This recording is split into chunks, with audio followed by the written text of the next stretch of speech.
Nibyo reka mbasuze kandi mbahe ikaze mbifurize kugubwa neza mwese muduteze yombi aho muri mu bice bitandukanye kuri tariki ya 20 z'ukwezi kwa gatanu cyangwa se Gicurasi umwaka w'2026. Mwaramutseho neza, mwiriwe neza, mumeze mute mw'abantu mwe tubana umunsi ku wundi hano kuri Region Info.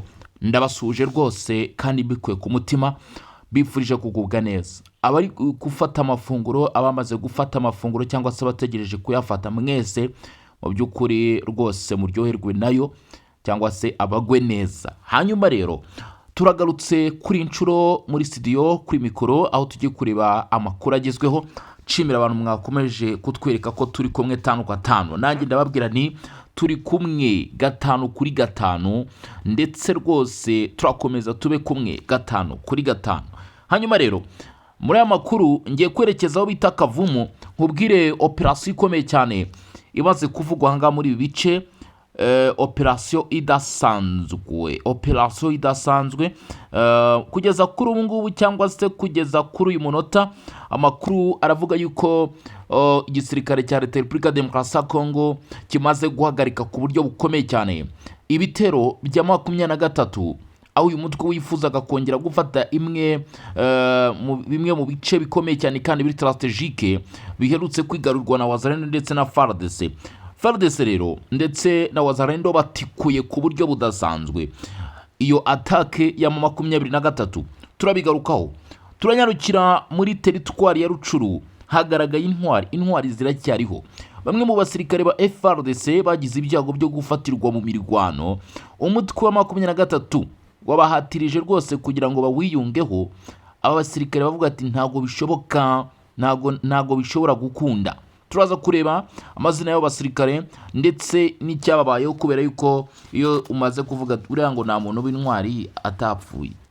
Aba basirikare rero bishwe na 23 ariko bishwe bavuga bati twebwe turapfira igihugu, ntago dushobora kugambanira igihugu. Turabigarukaho. Amakuru akomeye cyane kubijyanye n'imirwano iri kumvikana Katoyi, aho iyi Katoyi kabisa centre yaho yamaze gucakirwa. Ndaza kubigarukaho nkubwira operasiyo yose uko imeze ndetse n'indi midugudu, izindi village ziri kubera mirwano. Abantu babwiye Mitimingi hara ku musozi hejuru bababwira Katoyi, ariko ntago babwiye ko hari utundi duce turi kuberamo imirwano, inzira zagiye zifungwa. Ndaza kubigarukaho.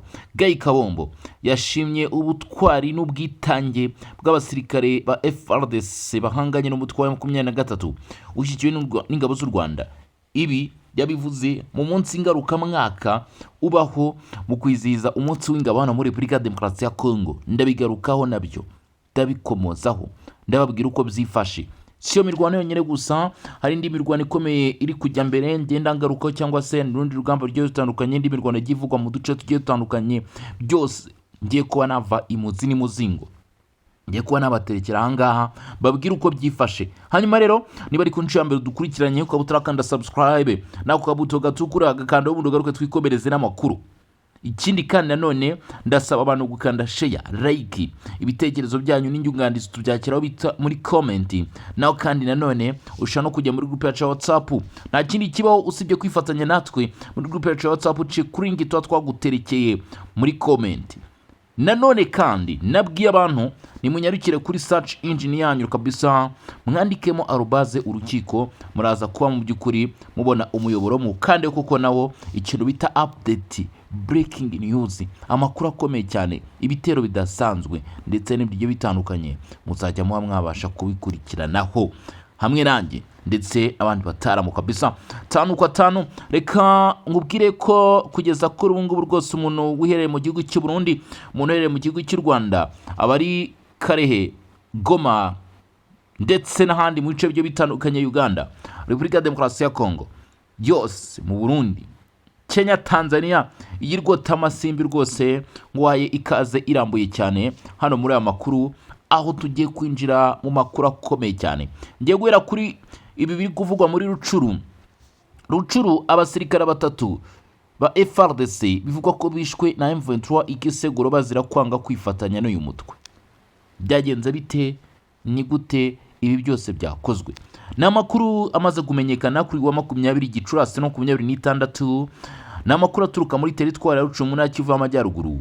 Aravuga ko abarwanyi ba FCM23 bashinjwa gushyigikirwa n'u Rwanda bakoze amahano, bakoze ibikorwa by'ubwicanyi ku basirikare batatu ba FARDC.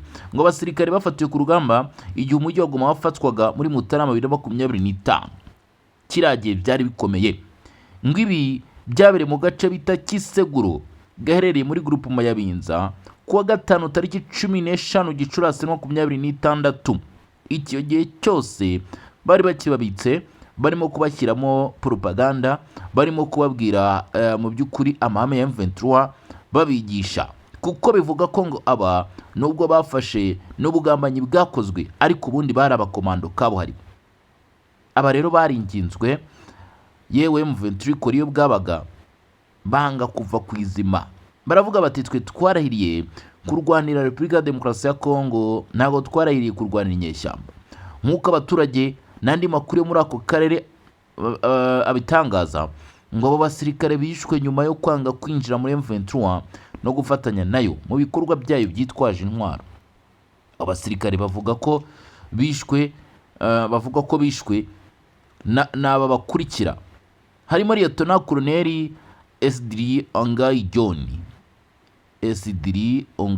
John. Uwo ni uwa mbere, uyu yari afite ipeti ryo ku rwego rwa Lieutenant Colonel. Ntabwo umuntu ayatoragura, aya mapeti ntabwo bayatoragura. Umuntu ajya kugera kuri iyi peti yaramaze rwose kuba mu by'ukuri ya musirikare ukomeye kandi umva ko babimerita. Hanyuma undi tuvuye kuri Lieutenant Colonel Esdri Angai John, haro bita Lieutenant Aqua.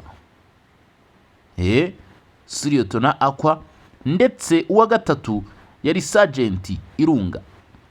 Abo nibo basirikare batatu banze kwifatanya na 23, harimo ufite ipeti rya Lieutenant Colonel, undi yari Lieutenant, undi yari Sergeant.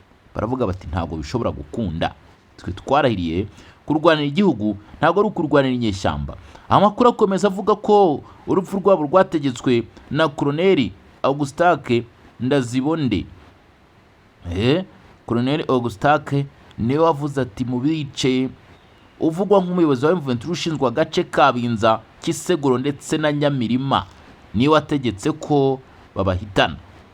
Ati mu bice rwose niba banze kwifatanya na AFC 23 mu basabirira uko ridashira.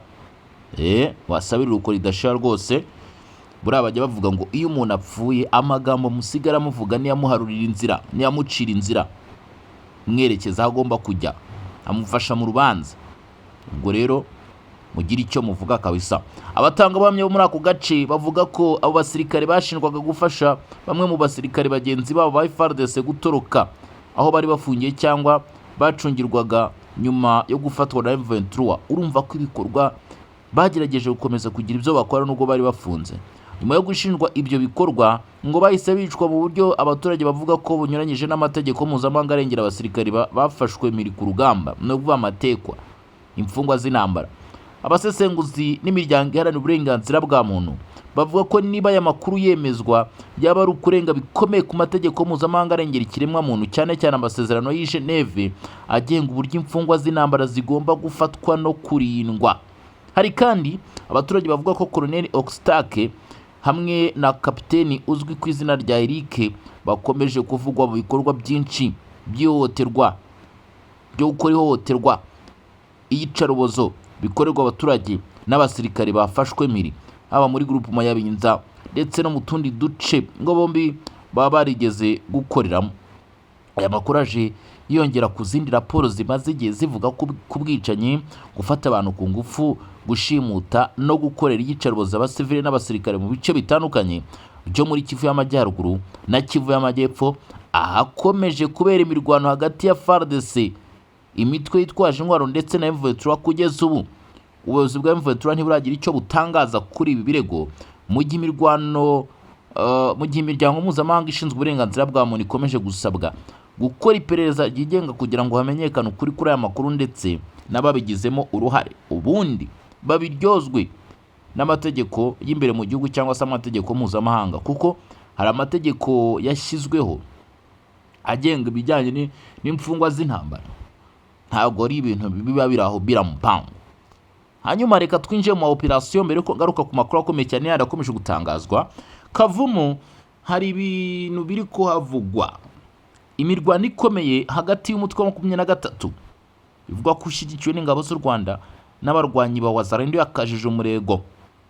Abaturage benshi barahunga, ntabwo wakumva amasasu avuga ngo uhagarare, abaturage bahunze. Biravuga ko kuva mu minsi bishize agace bita Mbayo kamaze kwigarurirwa na Wazalendo ndetse na FARDC kwa ya Kinshasa muri rusange.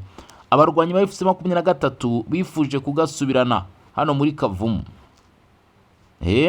Bifuje kugasubirana rwose kubera ko na gace nano ku kari strategique, na gace karinze uyu mujyi, nta gace gafatiye runini uyu mujyi, ariko ntago byabahiriye. Amakuru avuga ngo ikirere, amakuru avuga yuko mu kugerageza kwigarura kwa gace kambayo ibyababayeho biteye ubwoba. Kuva mu gitondo cyo kuwa mbere tariki 18 Gicurasi 2026 birwana ikomeye nibwo yubuye mu gace ka Kavumu no mu bice bya Norukatana ho muri teritwari ya Kabare, Intara Kivu y'Amajyepfo, nyuma y'uko umutwe wa FC23 ushyigikiwe n'ingabo z'u Rwanda ukabye ibitero ku birindiro by'abarwanyi ba Wazalendo bafatanyije n'ingabo za FARDC hamwe bagahurira n'uruva gusenya. Mu bikubiye mu itangazo ryashyizwe ahagaragara n'icyitwa MDRC cyangwa se LADA, ngo imirwano yatangiye mu rukerera rwo kuwa mbere, aho abarwanyi ba FC23 bavuga ko bateye ibirindiro bya Wazalendo aha n'ahandi biherereye aho biti Murangara ndetse na Tibati. N'ibitero kandi byakomereje ku birindiro bya FARDC muri mu duce twambayo ndetse n'aho bita Kamakombe, aho izi ngabo zifatanyaga n'abarwanyi ba Wazalendo bayobowe na generali bavuga ko ari Musada ndetse na Rusheke.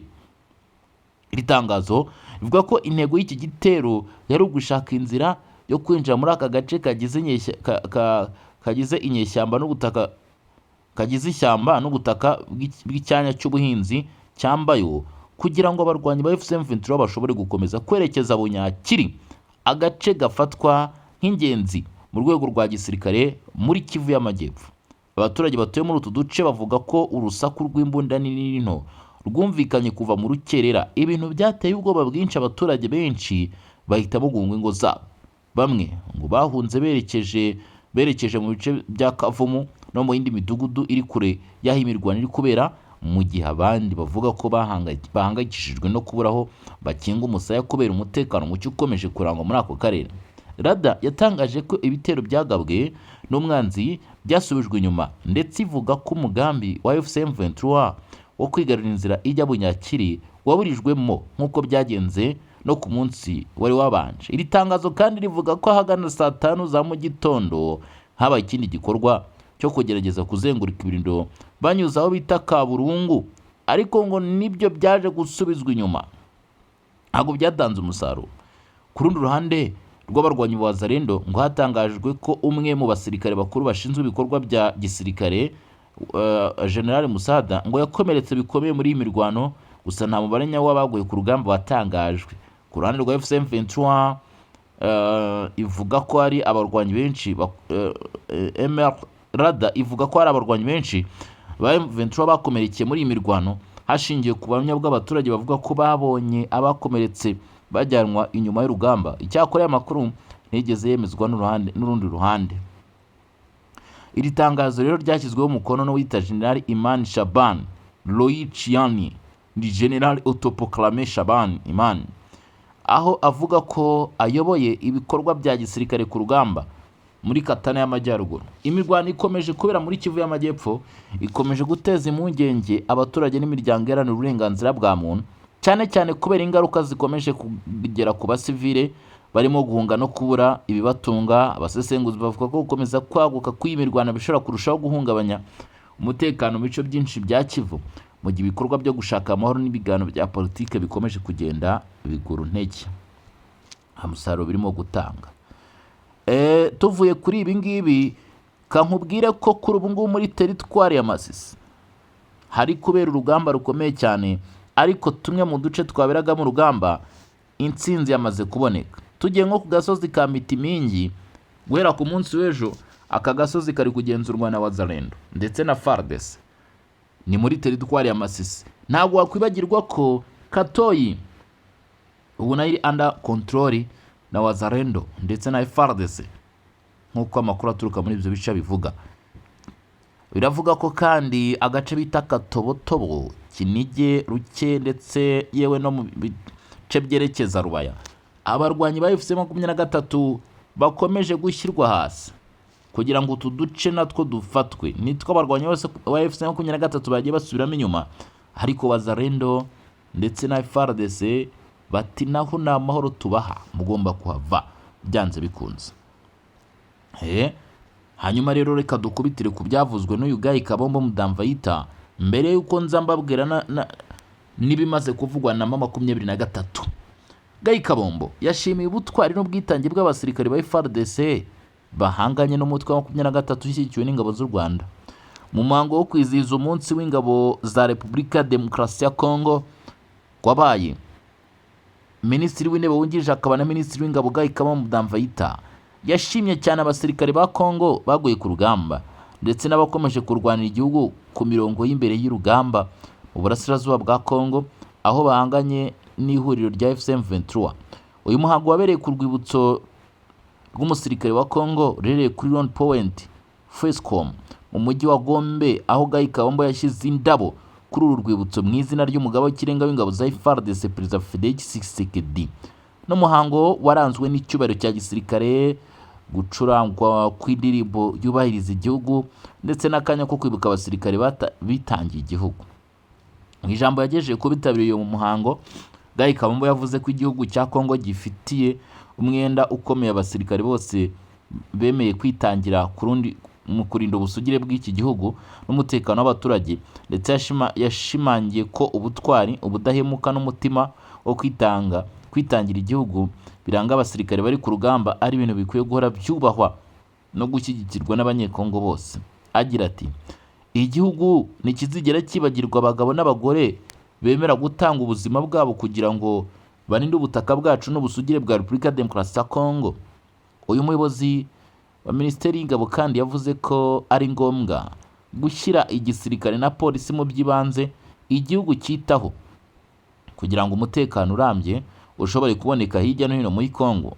Yagaragaje ko nta gihugu gishobora gukomera cyangwa ngo kirindwe neza igihe inzego zacyo z'umutekano zidashyigikiwe bihagije zikaba zijegajega. Ati ntibishoboka kurengera igihugu mu gihe ingabo n'inzego z'umutekano bidafashijwe. Uyu munsi FARDC niyo nkingi ikomeye irengera ubwigenge n'ubusugire bwacu. Uyu muhango witabiriwe n'abasirikare bakuru, abayobozi ba polisi ndetse n'abandi bayobozi batandukanye ba leta ya Kongo, wabereye mu gihe igihugu gikomeje guhura n'ibibazo by'umutekano muke mu burasirazuba bwacyo, akomeje kubera imirwano hagati y'ingabo za FARDC n'umutwe wa FCM23. Leta ya Kongo ikavuga ko ushyigikiwe n'u Rwanda. Insanganyamatsiko y'umwaka yagiraga iti twese hamwe dushyigikira intsinzi ya FARDC, igamije gukomeza gushimangira ubumwe bw'abanyekongo no gushyigikira abasirikare bari ku rugamba. Uyu munsi wahindutse kandi umwanya wo kuzirikana ko inyuma y'impuzankano ya gisirikare hari abagabo n'abagore bafite umuhate wo kurinda igihugu cyabo kabone niyo byabasaba gutanga ubuzima bwabo. Ubwo uyu muyobozi yageraga ibyo atangaza rero, inyeshyamba za FC23 zishinzwe kurwanya umutekano w'igihugu n'ubusugire bw'igihugu hari icyo zavuze. Ni amakuru mashya ku ntambara M23 yavuze ko iri gushoshwaho n'ubutegetsi bwa Kinshasa. Umutwe wa 23 wavuze ko ibitero by'indege n'imbunda biremereye byakajije umurego mu bice bituwe n'abaturage benshi. Katwumve. Umutwe wa FC23 washyize ahagaragara itangazo uvuga ko kuva ku mugoroba kwa kabiri tariki 19 Gicurasi 2026 kugeza mu gitondo cyo kuri wa gatatu tariki 20 Gicurasi 2026 ingabo za leta ya Repubulika Demokarasi ya Kongo nabo bafatanyije zakaje ibitero byo mu kirere n'iby'imbunda birembereye mu duce dutuwe cyane n'abaturage mu ntara ya Kivu y'Amajyaruguru. Uko byatangajwe na Ronitse Kanyuka uvugira abarwanyi ngo hagati ya saa 9 n'igice z'umugoroba kwa kabiri n'isaha 4 n'igice za mu gitondo, n'uvuga saa 10 za mu gitondo kuri wa gatatu, ngo ibyo bitero byibasiye cyane cyane uduce twa Karingi, Bidegu na Gakenke. M23 ivuga ko muri ibyo bikorwa hakoreshejwe drone zo mu bwoko bwa Cat 6 ndetse n'izindi drone zituritsa zizwi nka kamikazi zigamije kwangiza no guhitana abantu benshi. Uyu mutwe uvuga ko ngo ibyo bitero byateye ubwoba n'umutekano muke ukabije mu baturage, aho benshi bahatiwe guhunga ingo zabo kubera gutinya ibisasu byakomeje kugwa mu bice bituwe cyane. M23 kandi ivuga ko ngo mu gitondo cyo kuri wa gatatu saa moya n'igice ingabo za leta ya Kongo zongeye kugaba ibindi bitero bikomeye Katoyi mu nkengero zaho ndetse no mu nkengero zaho. Ariko iri tangazo rivuga ko ngo hakoreshejwe drone z'intambara n'imbunda ziremereye mu bikorwa byiswe ibitero bihumye, niko babyise, bivugwa ko byibasira abaturage b'abasivile mu buryo butaziguye. Lawrence Kanyuka yavuze ko ngo ibyo bitero byateje ingaruka zikomeye zirimo urupfu rw'abaturage benshi b'inzirakarengane, isenywa ry'amazu n'ibikorwa remezo ndetse no kwimurwa ku gato kw'abaturage benshi bakomeje guhura n'imirwano. M23 ishinja ubutegetsi bwa Kinshasa gukoresha imbaraga za gisirikare mu buryo budatoranya hagati y'abarwanyi n'abaturage, ibintu uyu mutwe uvuga ko bikomeje kongera ubukana bw'intambara n'ibibazo by'ubutabazi mu bice byinshi byo muri Kivu y'Amajyaruguru.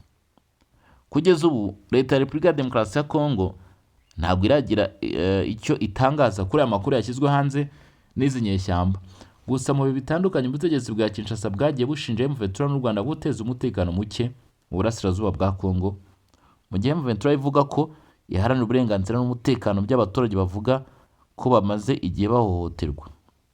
Mu gihe imirwano ikomeje gufata indi ntera, abaturage bo muri utu duce bavuga ko bakomeje kubaho mu bwoba bwinshi, aho benshi bakomeje guhunga berekeza mu bice bakeka ko bifite umutekano kurushaho. Imiryango itanga ubufasha bw'ubutabazi nayo ikomeje kugaragaza impungenge ku mibereho y'abimuwe n'intambara, cyane cyane abagore, abana, abasaza bari guhura n'ibibazo bikomeye birimo kubura ibiribwa, amazi meza ndetse n'ubuvuzi birakomeye.